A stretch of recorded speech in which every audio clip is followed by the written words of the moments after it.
In Romans 6, just after we read that we are under grace, not the law, verse 16, what about obedience?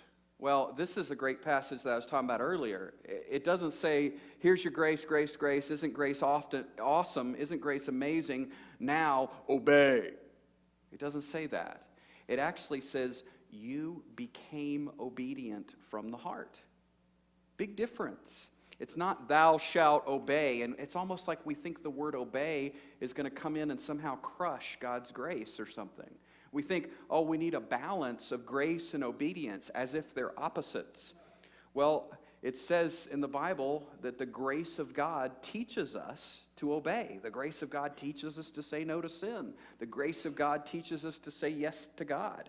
So it's not about grace versus obedience, or grace tempered with obedience, or grace balanced with obedience. Here's the reality. By grace, we became obedient from the heart. And that's not a progressive thing. I want you to notice that in Romans 6, when he says, and I'm quoting from there, when he says, you used to be slaves of sin, but you became obedient from the heart. Well, what made you slaves of sin? Well, your birth into sin, your birth into Adam, your nature. That's what made you a slave to sin. You weren't progressively a slave to sin. You were just a plain old slave to sin, just like everybody else on the planet. So then how did you become obedient from the heart? Well, again, by birth.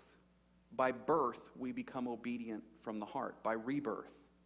So I'm a slave by birth, and then I become obedient by birth. So here's a thought to wrap your mind around, Christian.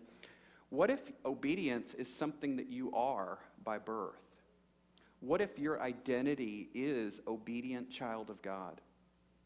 What if he really means it when he says, I made you obedient from the heart, and that way any disobedience is really not going to fly with you?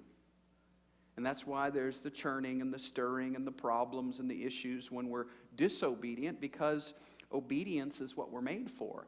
And it's not a strict, ugly obedience. It's not a boring, dry obedience. We're talking about love, gentleness, kindness, joy. Apparently it's fun. So we're obedient to the character of Christ in us. We're obedient to someone who knows totally what joy and fun and freedom are. It's not obedient to a taskmaster. It's obedient to the God of the universe, who really has the market cornered on fun. You know that? I mean, Christians can have more fun than anybody else, because the illusion is that sin is fun and sin pays off.